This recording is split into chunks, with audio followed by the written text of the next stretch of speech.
You're watching Forget Being Cool.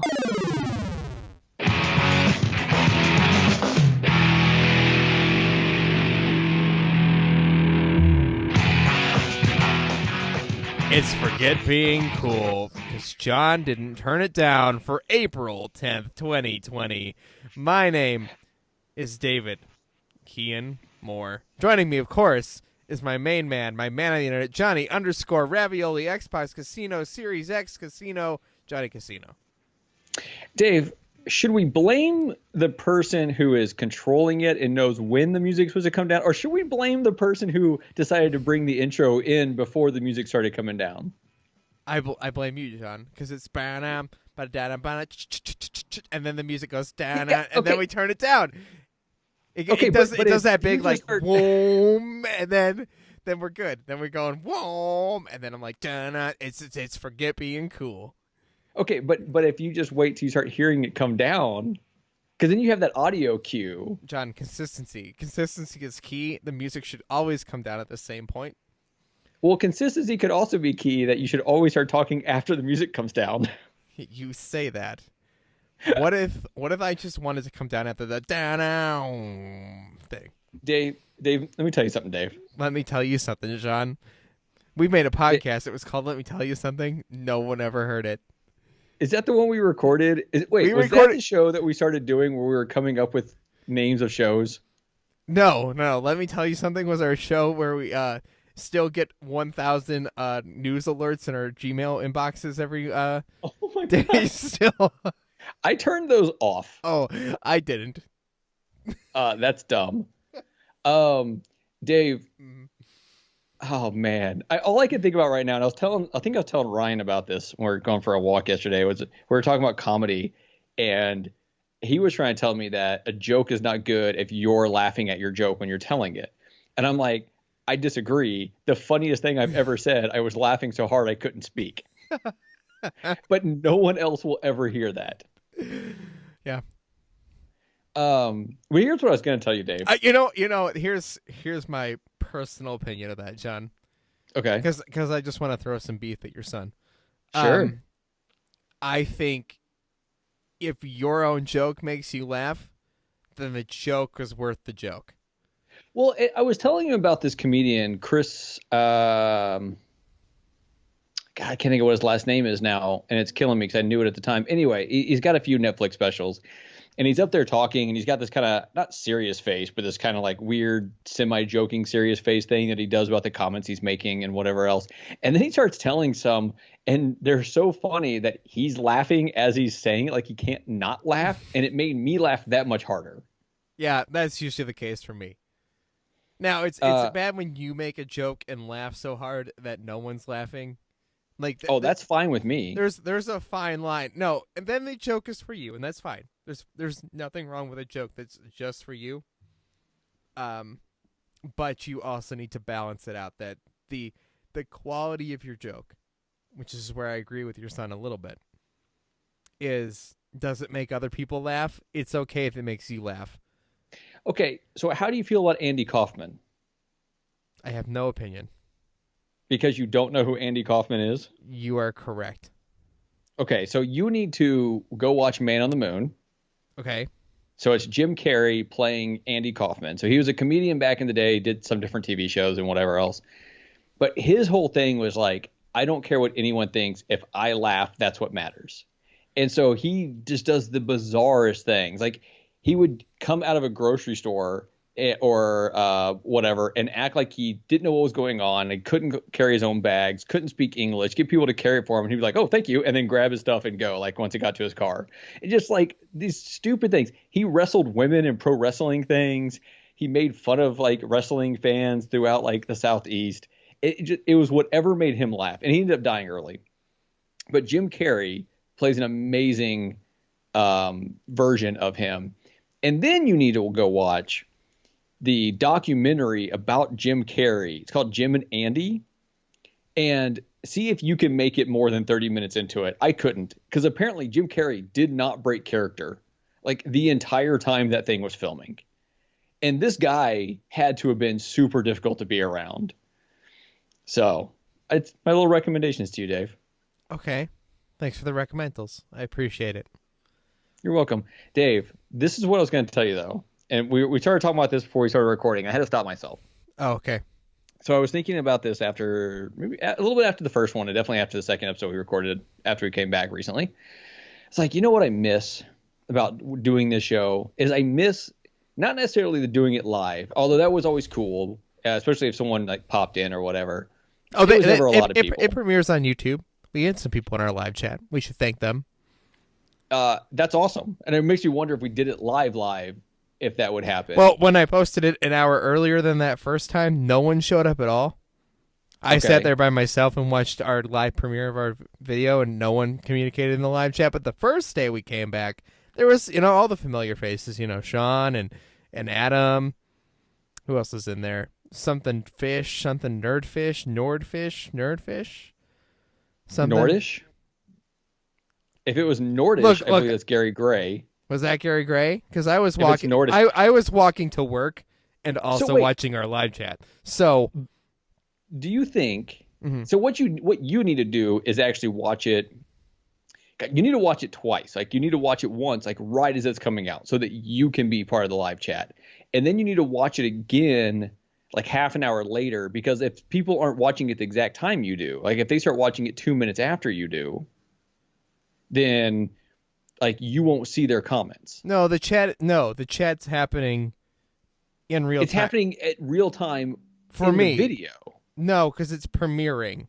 So if they start the video halfway through, like when it's premiering, they're watching it from the point where we were as if it were a live stream. It's like a pre-taped. This is why everybody got so confused, because Adam thought it was live. And it's premiering. So in that first hour window, if you tune in, you're tuning in at whatever point it is in that show at that point into the live chat. So, and then once that's over, it immediately becomes a regular video. You can go back and watch it. And usually the audio version of this show, this is all the stuff that no one cares about, actually comes out like a couple minutes before that show ends, which is kind of neat, which is why I do it this way, I guess. Okay, so I had a conversation with someone I work with recently, yesterday actually, and they made it sound like there's a possibility that I will get offered a position that'll have me working more like I am right now, but all the time, to where I work and I'll probably go to work 2 to 3 times a week, and then the other days I'll work from home, right? There's good and there's bad with that and everything, but the good part would be is like I would still always be around unless there was something big going on and whatever to continue doing the show. Now, here's where my question falls. Yeah. Do you think once the world returns to semi-normal, whatever that normal ends up being? I was gonna say here's the kicker with that, John. We are not in the new normal. I just want to say this for the people in the world. This is a semi-comforting thought, yet also kind of concerning to me at the same time, people saying this. We are not in the new normal, but the normal that we had before is not what we are going back to, no matter how we look at it. We are going into a new normal, and hope to God it's better than this one right now. But, okay, so whatever that new normal is, whenever that happens, do you think more or less people would watch it live if you set it for the right time, right? So do you think if you set it to where people would be able to see it as they're getting ready for work, or do you think like the viewership at that time in the morning on any day during the week would just kind of go away? No, I'm going to continue premiering it at 8 a.m. Eastern, so the audio version comes out at 9 a.m. Eastern. Okay, so Dave, what time do you wake up normally? 7. And what time do you go to work? In the normal world or now? Let's say now. I leave my house at 8:30. Oh, that's some nonsense. That doesn't help me at all. Yeah, because I was going to tell you what I'm missing. This is what I miss. Is I miss doing our show live, stumbling half awake, sitting down at our computers, drinking a cup of coffee, and actually sitting here and doing the show. Yes, John, I miss that too. And part of the reason we record this the night before and then put it out is because I want it to be a morning show still. Yeah. Oh, of course. But like we could do it right now. We could be live right now, but it's a pain in the ass. We can do it. It's not possible, but then it's a weird show that airs at a random time of the night and John and I are not guaranteeing once the new schedules appear in our lives after all of this is over, if this is even possible, let alone committing to a time and then basically throwing it away in 3 months. Okay, so I want to ask this question out to whoever's listening. Mm-hmm. And I want you to hit me up on Twitter. I'm Johnny_Casino on Twitter. JONNY_Casino on Twitter. As I say at the end of every show. Yeah, but I'm just throwing it out here so they can maybe message me as they're listening or watching this. Yeah. If we were to do it live in the evening, so that would be, we'll say what we're doing right now is 10:30 Eastern, 7:30 Pacific, right? Because that's where I am. Which is not bad. No, would people watch it live then? Mm-hmm. And if the answer is no, that's fine, right? Like, it doesn't have to be. But the thing I miss, and it's not even really necessarily the live part. Like, I enjoy the live part if people pop in and say hi and stuff like that and throw their 2 cents in. That's always fun. Yes. But the thing that I miss about it is the stumbling down, booting up the computer, drinking a cup of coffee, and like waking up to it. Right. See, which is why I sit in the live chat and re-listen to our show. Is it's almost kind of like that, but I already know what's going to happen when I already said all the dumb things I said about giving homeless people job applications and stuff. Yeah, John, you know what I'm wearing today? I see you're wearing your Wish shirt. Yeah, I'm wearing my Wish shirt. Now, can I talk about this Wish shirt? I mean, is it going to be a different story than you told a few days ago? I mean, no, but it's it's. Can I tell that story from 3 days ago? There's 2 days ago, John.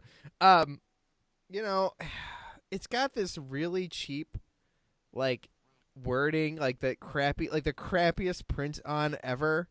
But it's also made of like this weird material that's not silk, because silk would be nice, but it's like kind of like that meshy, kind of like athletic. It's also got kind of like a weird like form to it. It kind of makes me feel like I'm wearing a girl shirt.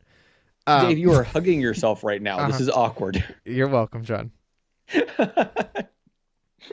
Awkward for you, comfortable for me. Point of this is the crappiest shirt I own. Really? I think, but I also find it somehow comfortable at the same time.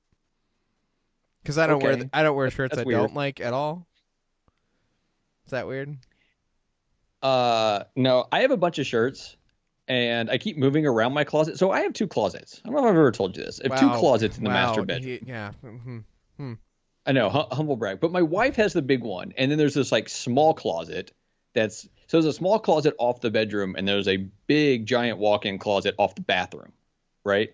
The big giant one is hers and the small one is mine. But trying to figure out how to like fit my clothes in this small area and arrange them and have room for different things has been a giant pain because my dresser is also in there.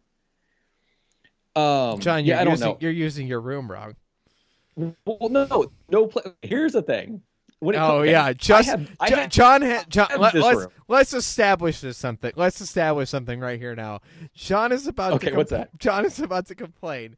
He has a brand new construction house with a walk-in closet, and his wife decided to take it away from him. Now he has a fully functioning closet that, for some reason, he's decided to shove a dresser into when he probably has a normal-sized bedroom that he could put his dresser in and then use his closet like a normal human being. And he probably have enough space. So here's the thing. Now let's not hold on. Now, I have a small house to the extent that I don't even have a front coat closet. It doesn't exist. I actually use the door behind the attic stairs and hang coats on that. Now, that's fine. Perfectly functional. Not a problem. I'm not complaining like John is about his walk-in closet. No, I'm not complaining. But, I'm able to fit like 4 dressers into my 10 by 10 bedroom that John helped me rip carpet out of. I did help you rip carpet out of it. Here's the thing, though. I have this room, right? I can't complain. I have an awesome room that if my mother-in-law ever has to move in with us, I have no idea what I'm doing with my stuff because this would turn into her bedroom. Okay. But I have a pretty awesome room, right? I can't complain. But the bedroom is my wife's. Like the bedroom is like her palace. So she has her dresser and this other thing that's got something clothes related in it. And then this other thing that's got something else in it. I don't know. And then she's got like this giant closet with all her clothes going around it. So there's no place to put my dresser. Like I don't have a place in the bedroom to put my dresser. So what John is actually telling me is he has a wife problem, not a closet problem. I mean, maybe we'll go with that. Just don't tell her. She has to listen to that. That's fine. Rachel listens to this. She lets me use. She does. She lets me use the closet. I actually kind of take over the closet because I just have a lot of like shirts that need to be hung up. That not to say that like some of her stuff isn't in there, but I have a lot of like dress shirts and stuff that if I wore them more, that closet would make more sense. But I don't know. I have a lot of clothes that are hung up. So there was some point at a time, John, I really liked clothes. Now I just don't care. Now I'm old and. So I'm remembering why I started telling you about my closet. So in my closet, it's very small. It is a walk-in, but effectively it's kind of just like a little closet, but you can step into it, right? But I have to hang this thing like where like the hangers would go, right? That part of the closet. And I have to hang this thing there, and it's this little like collapsible cloth-ish type thing that has like these shelves that hangs from this bar. And I have to hang it there, otherwise I would have no place for like my sweatshirts and a few other things. But then that takes up the space that I would hang my shirts. And I hang up all my t-shirts because it's the only way I'm going to find whatever one I want to wear that day. But I realize as I flip through this that one, I have way too many t-shirts. And when I go to work, I wear a t-shirt. I wear jeans and a t-shirt to work. That's what I wear. You need to talk to Rachel about folding t-shirts. No, I don't want to fold my shirts. I used to fold my shirts all the time. Then you have to like flip through them. They get messy. If I hang them up, I've got all my video game shirts first. Right now, first there's my baseball jerseys that I wear during baseball season, which may or may not ever happen. No, baseball's never happening again, John. Yeah, and so cry, tears. and then I have my t-shirts, and in the middle of that it's this white cloth-ish like hanging shelf thing. And then more video game shirts. And then there's like my non-video game shirts, which are usually, humorous to me in some form or fashion. And then you have like my polo type shirts that when John's trying to look classy, which he never really does. No. Well, here's the thing is when I used to work in Texas, if I worked during the day, Monday through Friday. So whenever I was on a shift that fell during that time, I would have to wear those to work. But now I don't do that. So now, like I said, when I go to work, I have on jeans, work boots, t-shirt, maybe a sweatshirt, or I have a company jacket that I really like. I also have, Dave, I don't know if I was wearing this when I came and saw you. Probably not, because I think it was warmer. But I have one of those like really big like warm jackets. It's supposed to be good down to like -30, but it's also like reflective, and so I look like a crossing guard. Oh yeah, yeah. I look like a construction worker. I wear a hard hat to work, safety glass. I bought new safety glasses recently. Pretty cool. No, well, not cool. Okay, this show's all about closets. Welcome to the Closet Podcast. I'm Dave Moore. That is Johnny Casino. Every week, we will discuss. Can I talk about a closet? Wait, hold on. Can I talk about a closet podcast? Sure, John. There is one out there. You should listen to it. And I don't know if what does that mean?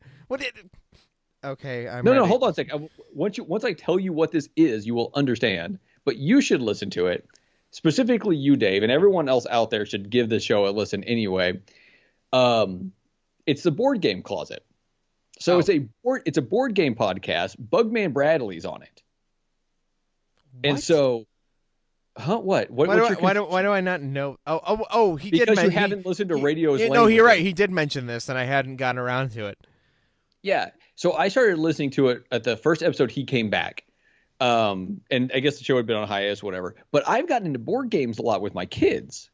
And I have found some awesome ones. Like, we've been having so much fun playing these board games. And then I listened to that. And I try to take in what he says, and I try to maybe check out the board games. But board games are expensive. Like it's like That's $45. that's my problem, dude. That is exactly the problem. It's like, listen, I got hobbies. I got lots of hobbies. I love playing board games. I love playing new card games. That is something I quite enjoy. Every week ish on TMS they recommend a bunch of board games. And like that sounds great. Except for the part where like I'll never have time to play them and also the money to spend that and spend it on my other hobbies. Okay, so occasionally a good game will come around for a cheap price and I will buy it and I will play it a couple times and it'll be great. But I do not spend, $50 to $100 on these games. let me make a couple recommendations to you. Okay. And is there anyone out there who's looking for games to play with their family? In most of these, you're going to want more than 2 players. Some of you can't play 2 player. So right now, if you're in quarantine and it's just you and one other person, maybe it's not the best time to play some of these. But one of the favorites we have is Exploding Kittens, which you can play 2 player. Right. It's made by, I think, the guy that does the Oatmeal. I feel like hilarious game. It's so good, and there's like expansions to it, and there's one called Imploding Kittens, which is like a bigger expansion to it. So we have all of those. So much fun. We play it all the time. We also play this game, and this is another one you can get pretty inexpensive, but you need at least 3 people. It's called One Night Ultimate Werewolf. It's extremely different than any other game I played. It's a game where everybody is a character, and you have to basically try to figure out who the werewolf is by the end of it. And each round takes 15 minutes, maybe. I have definitely actually heard of this game. It's a lot of fun. But the board game, like both of those are more card games. The board game we've been playing the most, well, 2 of them. We've been playing a game called Munchkin, which is fantastic. Ben actually came over and was playing it with us, and like it got to the point where like the final battles in that game were just insane. And this game called Camel Up, which I think Camel Up was Bradley. Brad actually recommended it to me. Oh man, that game is so much fun. So much fun. Okay. Hi, Dave. Hi, John. So what you been up to, man? I bought a video game, but I can't tell you about it yet. Why? Because it's not here yet. But I will tell you that doing this show again has spiked my urge to collect old video games. You bought? Is it now? When you say old, are you talking like PS3? No, or are you talking like NES? N64. You bought an N64 game? Yes, from a recommendation from somebody, and I'd never played it.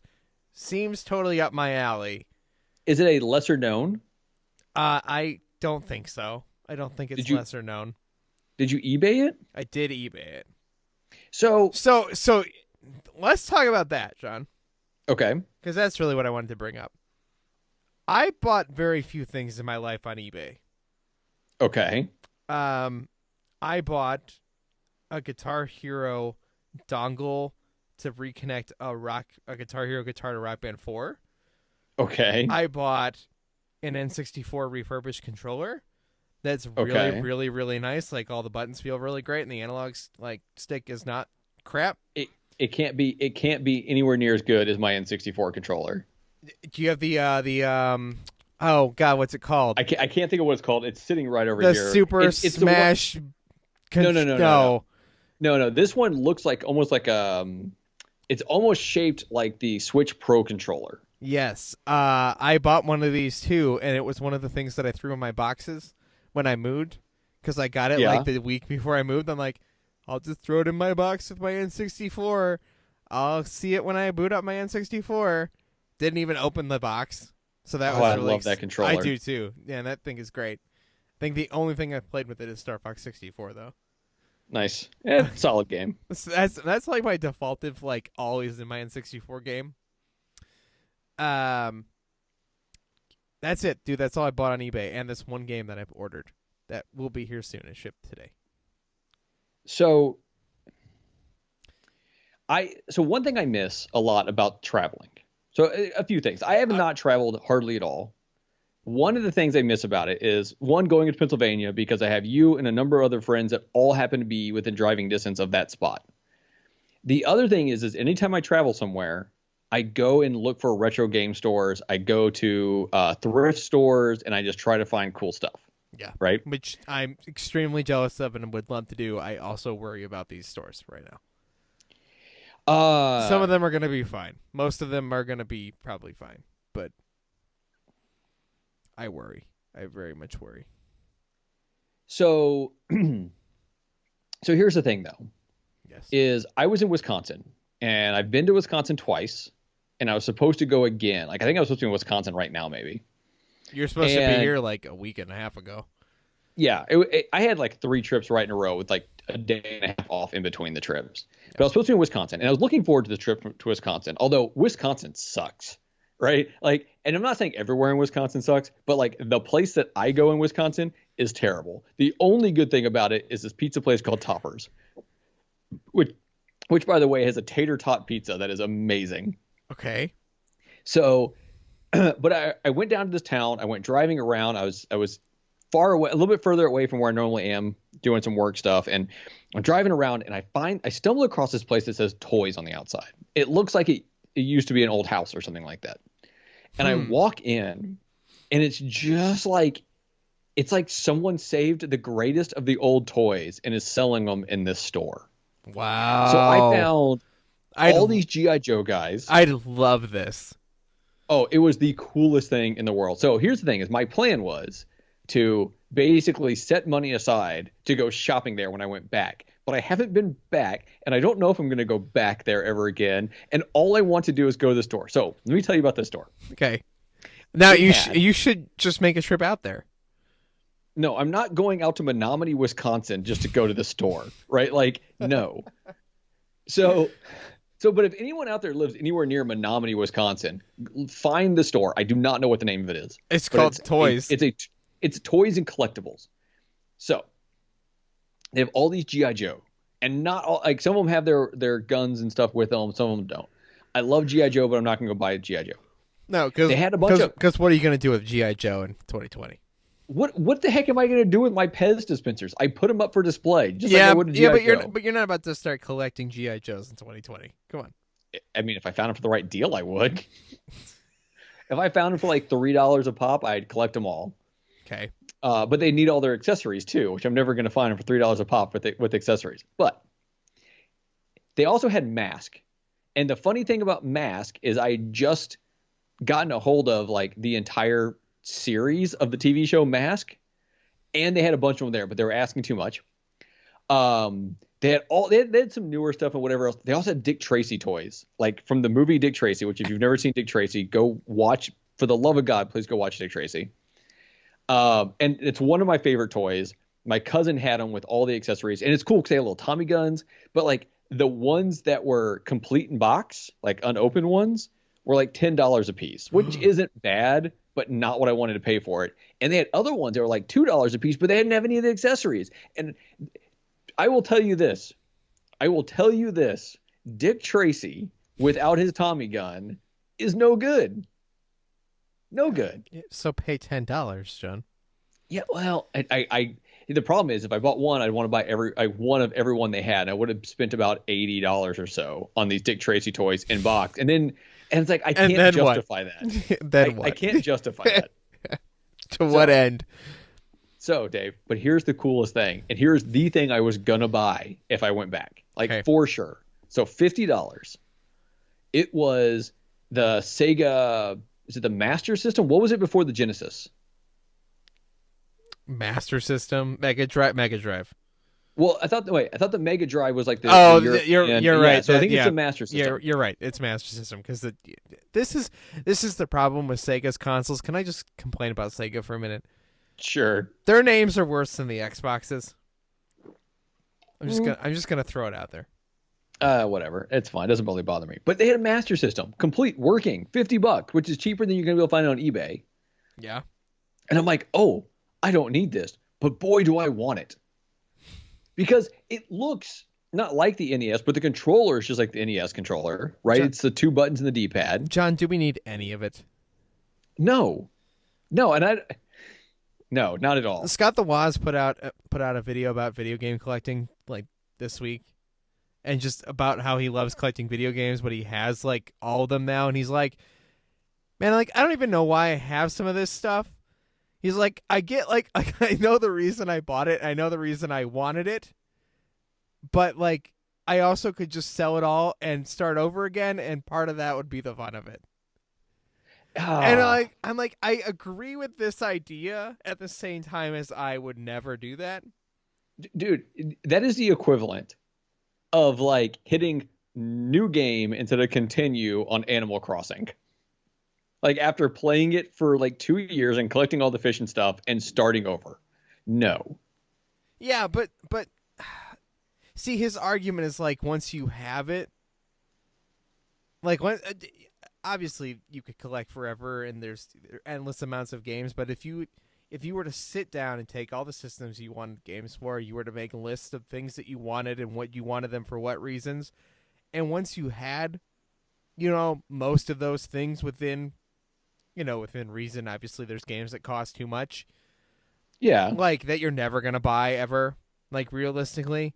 Once you have all that stuff, then what? Like, to what end? Once again, it goes back to your closet problem. You could just fold your T-shirts, John. I could, but then I would need a bigger dresser that wouldn't fit in my closet because I can't put it in the bedroom. I don't. When I collect, like I try to collect things that I normally I try to collect things that I want to at least play or want to try out. Now, some will end up being busts, but like the last time I bought any new retro games, it was like Tiny Toons Adventure and Animaniacs and a couple other ones where I'm like, I want to play these games. So I don't know. I miss being able to go and do that. I miss that store. I need to go out to Wisconsin again, even though I freaking hate going out there. I need to go out there just for that one place. Yeah. No, I will never sell my collection again. I will never actually sell a game probably again because I'm a hoarder, apparently. But the list of games I want will never end. And there will always be games coming out. John, I had a realization this week. Oh yeah? And you might have, I'm sure, I actually know for a fact you have a differing opinion of this. Okay. I looked at my video game shelf and I was playing games on my Xbox. And I have tons of games on my Xbox because of Game Pass and games with gold and and digital sales and a 4 terabyte hard drive hooked up at all times. So like the list of games on my Xbox kind of almost exceeds everything else I have at this point. Okay. And I thought to myself, I actually don't care that all these games are digital anymore. I just want the games. So as long as I have the games and are able to play them, that's all that matters to me now. Whether they're physical or digital, like Animal Crossing, and maybe it's buying Animal Crossing digital, which is what cemented this, because up until that point, everything on my Switch has been physical except, digital only games or, stuff that was like eShop. Yeah. It was meant to be on the eShop and then got a cartridge or whatever. But everything up until Animal Crossing, I bought physical for Switch. So anything that is not Nintendo, I am happy to have digital. Now, there have been times that I wish I'd grabbed the physical copy only so that I could easily lend it to Ben, like a game that he wouldn't normally buy, but I'm like, oh man. So like I bought Resident Evil 2 Remake digitally, and I want him to try it out, but I have it digitally, so it's difficult to be able to do that. Yeah, no, like there's stuff like that needs to be fixed, but like I don't care anymore. Like I have so many games to play, I just want to play the games. And so my digital library, basically this week I decided that my digital games are valued, in my opinion, the same as my physical games. Which is a weird, realization. That doesn't mean I'm going to stop collecting physical games. I also love playing games on the original hardware they were intended for. And I'm always Yeah. going to want to play games that way. The same way that I probably could have just emulated this game that I bought instead of buying it on eBay Yeah. and just played it for a little while and decided if I liked it. But I didn't do that. I said, you know what? I'm just going to order it because it's not that expensive. How much was it? $10. That's not bad. Is that with shipping? That was with shipping. It was like $9.87 with shipping. It's okay. That is worth it. Like, I am happy to eBay a game for that price. And it's the actual cartridge. It's not like some weird reprint or whatever. It appears to be legit. This isn't a super rare game. Do you remember whenever I think it's we were doing Shelved and Forgotten, and I got that one game that was supposed to be a Genesis game, and it turned out it was like a Chinese repro of it, and I was so mad. And then the person like closed their account, and luckily eBay got me my money back. Like, I just got refunded for it, but I like it. I'm so mad. You gonna talk about that for a minute, John? Sure. I was in the retro game store. Okay. Looking at games. Sure. And which one? The one we went to? Yes, the one we went to. Okay. Not that exciting. Nope. No. But it's there, and it's a thing, and the prices kind of suck. Whatever, it's fine. Yeah, but hey, you say that, but I got silent service for $1. True. And Ben and I actually spent a couple hours playing that one day. So you got your money's worth. Boy, did I. Anyway, so I was in there, and I don't know why the N64 is just suddenly like what's in my look. I want games for the N64. It's maybe because my catalog is missing like some of those great games, right? Like I have a majority of the GameCube games that I like at this point. Yeah. And I don't have the N64 games I want. So I'm always looking at those, and I'm like, God, I want Mario Kart 64. Like, it's a game I don't have. Oh, it's so expensive. It is $70 freaking dollars. Yeah. Okay, so I need it $69.99 for Mario Kart 64. So there are games a game series that I try to collect all of. Like, I have all the F-Zero games. Now, and I say all the home console versions. I have all the F-Zero games. I have all the Zelda games except for Zelda 2, which it's not exactly the cheapest, and two, I'm never going to play it. I think I have all the Mario games physically. I have all the Star Fox games physically. Like, I have all these things. I have all the Mario Kart games physically except 64. Because, yeah, I'm not paying. Like, I don't even want to pay $40 for it. Right. If it was $40, right, it would be one of those things where I look at it and go, okay, at some point, at the right moment, I will pay $40 for it. You know, that's the bar I'd set it at, but that is the maximum I'd set it at. Now I look at eBay, right? Yeah. And they have all those like clearly like fake reprints. Like somebody made fake cartridges. Sure. The question is, if that No, works, don't do it. Why? Why? Tell me, John. Tell me why not to do it. Okay. Because it depends. It depends on why you want it. If it works, and I can play Mario Kart 64 on my N64, and set it up, and even get 4 of those refurbished controllers that are really nice for $20, right? And have a big Mario Kart 64 night with my friends one time, and then I don't feel like I got ripped off because it worked. Like, does it matter? Okay, for me it would, because I want the original thing. I do too, John. It's not that I don't want it. Okay, here's the problem. I guess here's my question. Yeah. First of all, if you want Mario Kart 64, I want to say there's other ways to get it. Now, granted, the Wii Shop, the Wii eShop, whatever they called it, the Wii Shop channel. Yeah, so I think closed. that's gone now. But I have it on my Wii, or I guess it's on my Wii U technically. But I have it on that. Yeah, but right? But I don't have N64 controllers for my Wii U. I don't know if I even have. I don't even know if I have enough controllers to play 4-player on my Wii U. I also don't know how that works.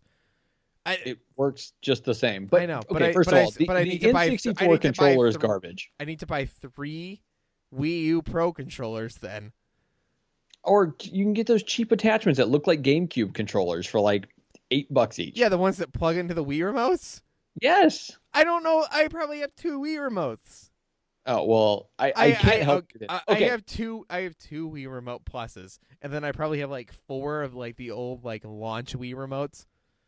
If the important thing to you Mhm. is being able to play it with an N64 style controller, Yes. you have a couple options. Okay. There are ways to get it emulate it and use the USB adapter. Yeah. Okay. Which I'm not saying people should do, but I'm also not saying don't do it. I mean, what's the difference right? if I buy an illegal $20 copy off eBay? Yeah. No, I think I would hate myself more if I bought the repo right. one. Either way, Nintendo doesn't make any money. So yeah. Yeah. Okay, it depends on are you gonna look at that and see it sitting there and be like, man, that is not the real thing, and will it bug you? If it won't bug you, then go for it. That's the question. Will it bug me? I think it will. I then, know it will. But then don't even consider doing it. But I'm never gonna own it because I'm never gonna pay $70 for it, and I know it's okay. But what's it's better? only gonna get worse. It's only gonna be $90 in 10 years. What's worse? Never owning it, or owning a fake one, realizing you still don't own what you actually want to own, and have this like glaring reminder in front of your face when you look at your N64. Nintendo, can you please just put all the Virtual Console games on the Switch? Please, so I can just justify buying it again for $10 from you. Dave, I have a Virtual Console game you should play. Okay. Or whatever they're calling it on the Switch. There's a game called Twin Bee Turbo or Twin Bee Pop, maybe. John, can I ask you? Can I ask your permission to buy a game? Yeah, man. What are you gonna buy? Bubble Bobble for Friends. Oh God, I don't know. I haven't seen. I don't think I've heard good things. The original Bubble Bobble is one of my favorites. I agree. We talked about it. We put an episode up on this channel talking about how much we love Bubble Bobble. But I don't know if that one's supposed to be any good. I mean, it looks like it's just Bubble Bobble that also could be played with 4 people. And it's prettier. And that's pretty much what the internet consensus is. Oh, okay. I mean, how much is it? $40. No.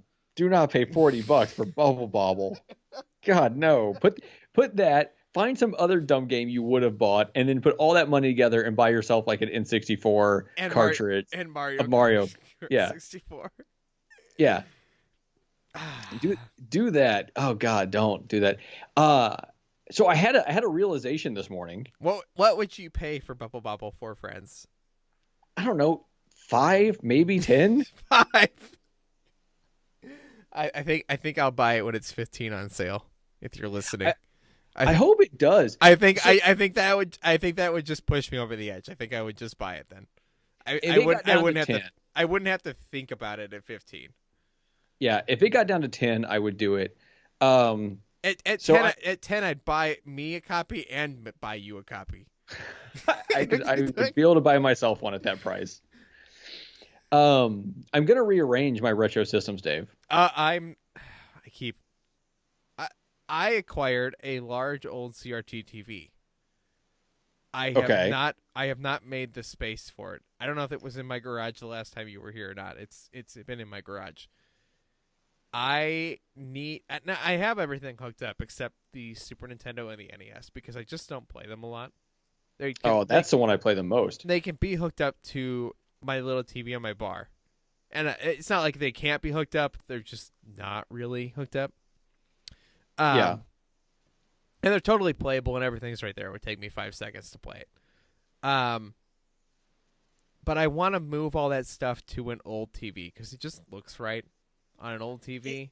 It does, but if you have the right thing, like the old school classic HD2 or whatever it is that I play my Nintendo and Super Nintendo games on, like it looks great.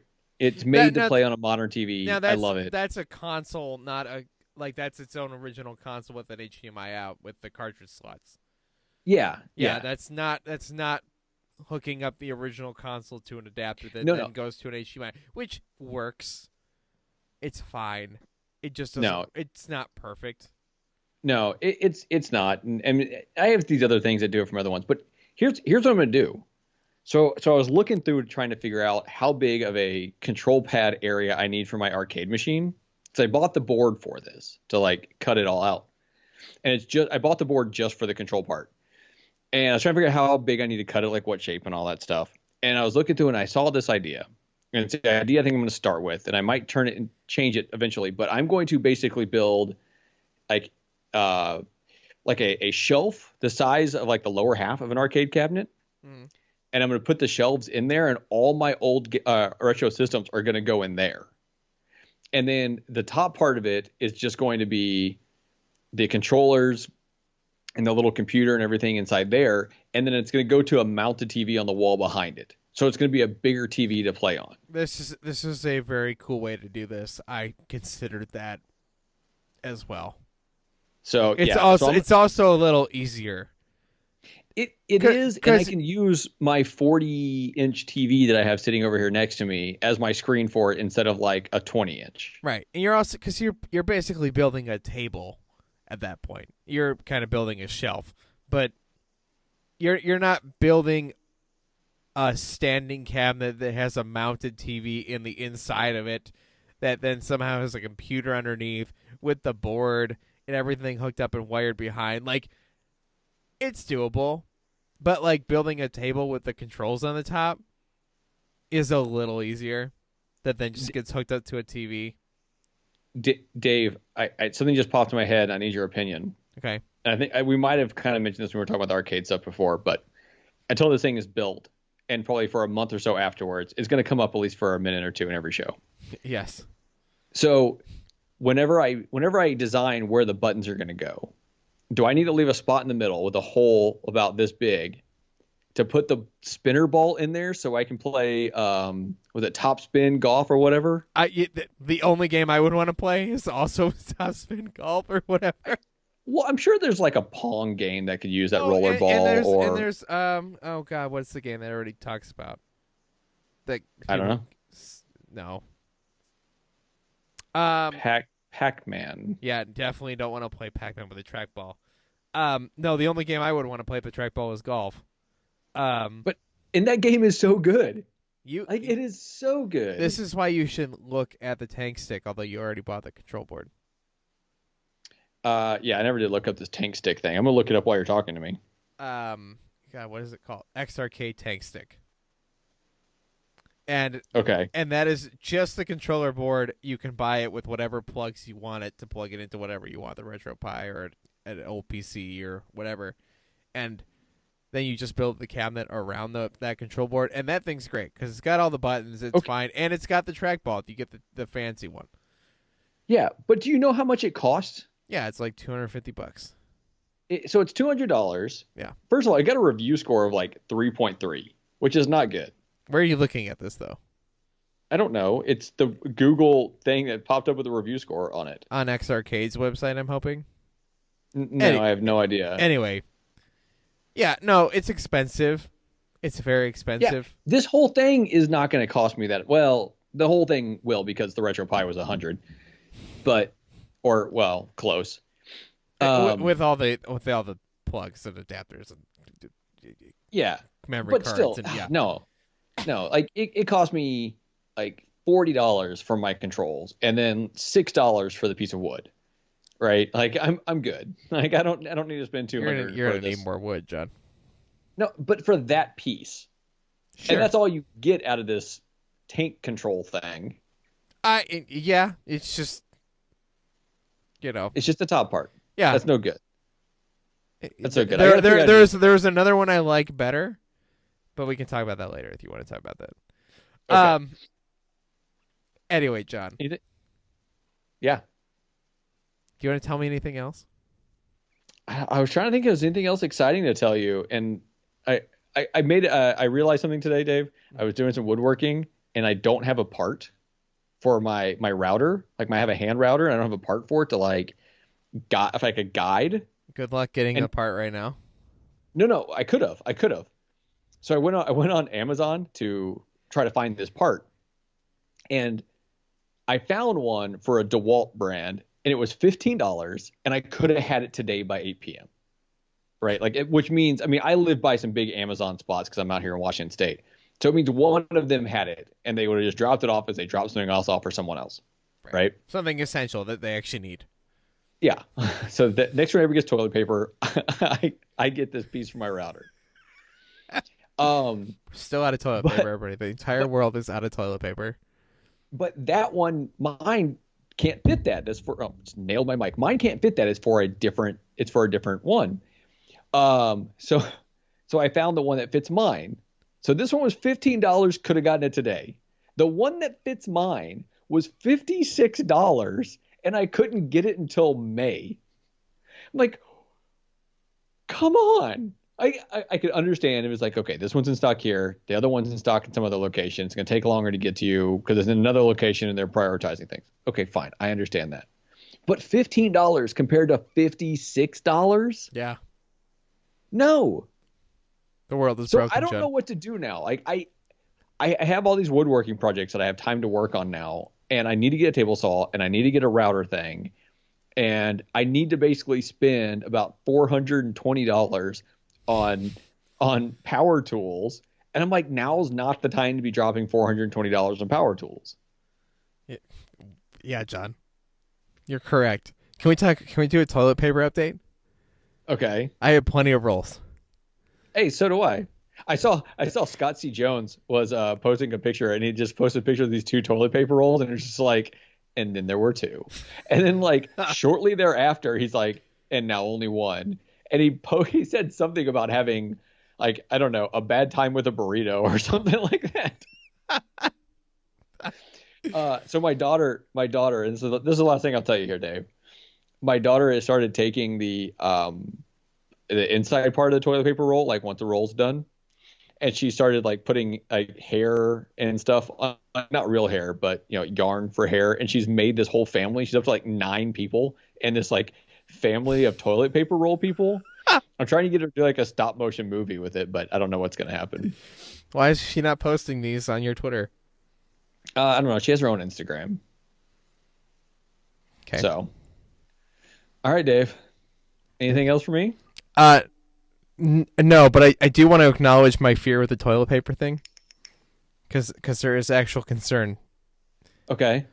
I have plenty of toilet paper right now. Sure. I'm gonna be okay for probably another couple weeks, right? I will last a couple more weeks.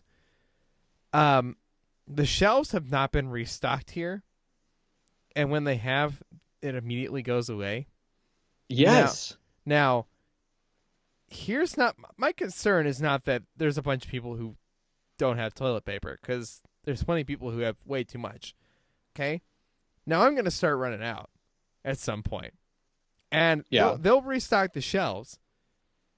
How many other people are there like me who are in this same boat? Like, we're good. Like, we were good before the thing started. We didn't go buy and hoard a bunch. But by the time they actually get the supply chain back under control, which will happen, right? There's going to be a bunch of people who actually need it again. And then there's going to be this big rush, and it's all going to be gone again. Yeah, I don't know. Ours have been empty. Every once in a while you'll see them refill and then go empty again. And I've seen them refilled with like little 4-pack rolls. I don't buy toilet paper that way. Yeah, no, I don't know. We were able to get it just fine. Like, not as quick as we would have. We were able to get it just fine through like a Costco delivery or something like that. I mean, I don't know. It has not been a big deal for us. But Dave, when you came to my little town in Animal Crossing, you sat on my bidet. So why don't you just get a bidet? Yes, because spending $420 on a plumber and a bidet installation in my in my 4x4 bathroom. So first of all, you can just buy them with bells. That's all you need is bells. Oh yeah. Secondly, you can get them for like, I don't know, $50 on Amazon. These like aftermarket ones that just attach to your toilet. They're not that expensive. Wait, and if you pay a little bit more. Now wait, explain. Explain what? I don't know. I've never used one. I've never had one. Uh, I kind of want one but I want the heated kind. And the issue is I don't have like an outlet in my bathroom. I don't know if that's a normal thing for people to have outlets in their bathroom. I've never had one like in the toilet area. So I don't know. Let's look here. We're going to look on Amazon real quick. We're going to find, okay, that one's 300, 400. Okay, this one's $124. It's a Tibbers bidet, self-cleaning nozzle, and no electric bidet toilet attachment. It attaches to your toilet, goes under the toilet seat, and a little nozzle comes up and sprays your bunghole.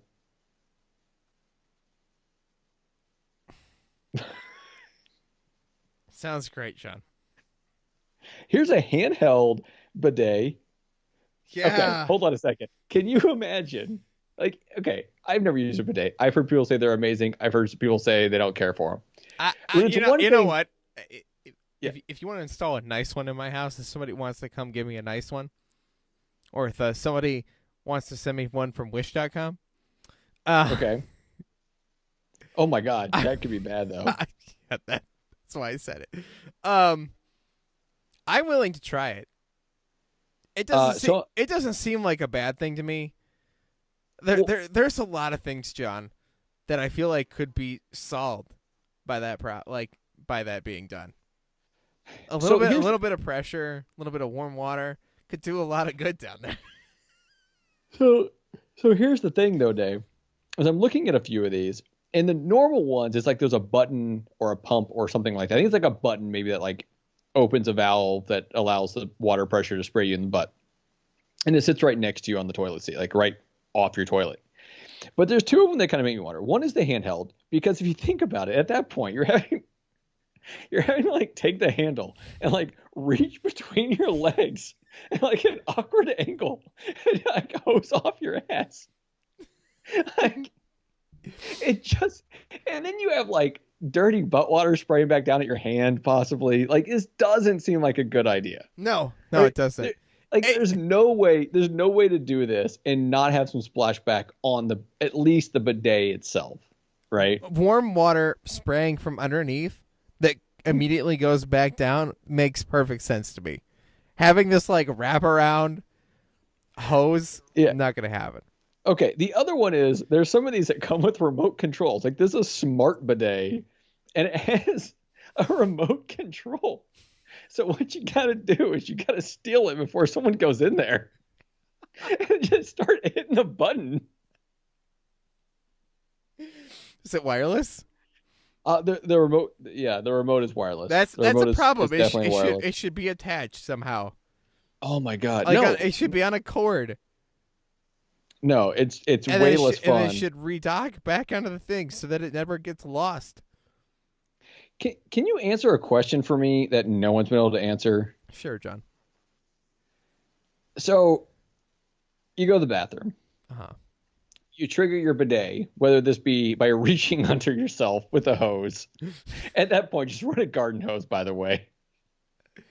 Or maybe you're doing it by pushing the button next to you. Or maybe your loving spouse is doing it from the next room with the remote control.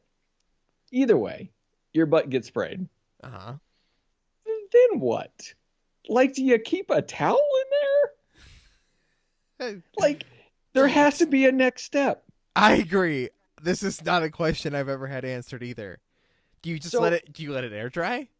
I mean, if so, can you buy bidets that you hit the button and then it sprays water, and then a second later it like a hand blower from like a from like a bathroom just like blows your butt? They do have like the heated ones that do that. Like, they blow warm air after, which would make sense. That is a thing I know exists. It seems like that's a really fancy feature. Dave, you want to hear the grossest thing I've ever heard about? Sure, John. I think it was in Thailand, which I've never been, but I talked to some other sailors that I knew, and they go to Thailand, and apparently it's like the strip clubs in Thailand are next level, we'll say, from what I understand. But apparently one thing you could do is you can pay one of these strippers a certain amount of money and then try to like poop on their face. What? But apparently, and this is what brought this up, I don't know. We should just end this show. This is it. This is the end. This is the last episode. Hold on. John has talked about pooping on people's faces. The show is over. We have surpassed the line. This came up. We can't do this show anymore. I'm sorry to our 5 listeners. Dave, hold on. I have to at least explain why this came up. Yeah, sure, John. Justify. No. So apparently, I don't understand why anyone would want to even try this. Like, it doesn't even sound funny to me. Like, hearing a story about it sounds funny, but actually being there does not sound funny to me at all. But apparently the trick is that the stripper or whatever will like blow on you and make it where you pucker up and can't go. So that's what the bidet thing made me think of.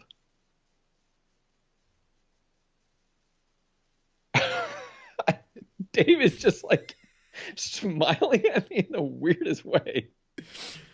Broke the show, John. The show has been broken. Take us out of here, Dave. This has been Forget Being Cool for April 10th, 2020. My name is Dave Moore. That's Johnny Casino. You can follow him at Johnny_Casino. You can follow me at Tell You Dave. You can get all our shows and our discussions at forgetbeingcool.com. Going over there supports us a lot.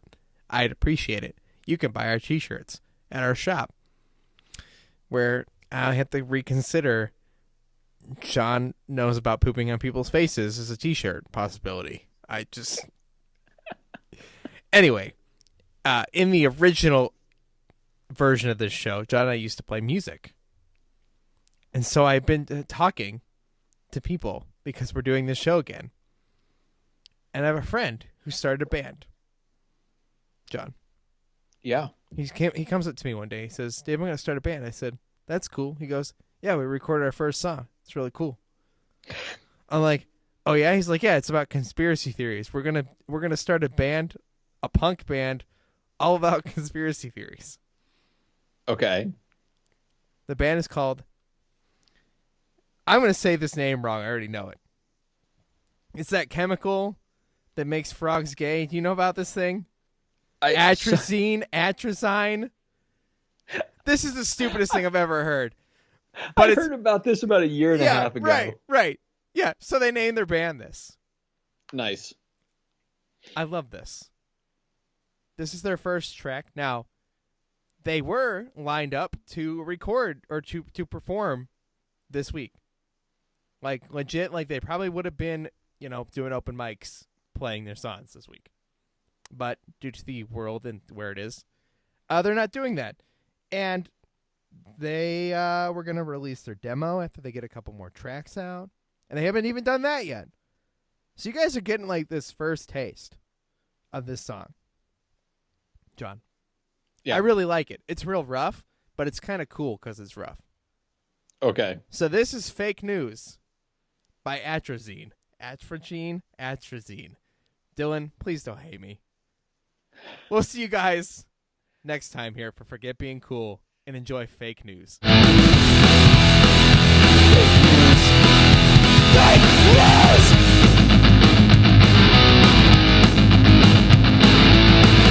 Mainstream media control the narrative. A bounty on your head. There's a free ideas! Fake news! Fake news!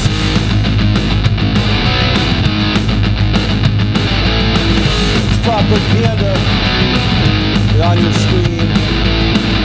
Don't be fooled. Who lives behind the scenes? Fake news. Fake news.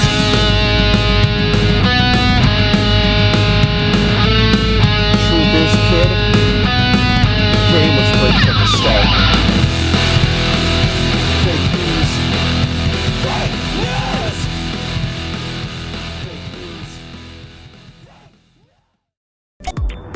For more great discussions, hit that subscribe button or visit forgetbeingcool.com.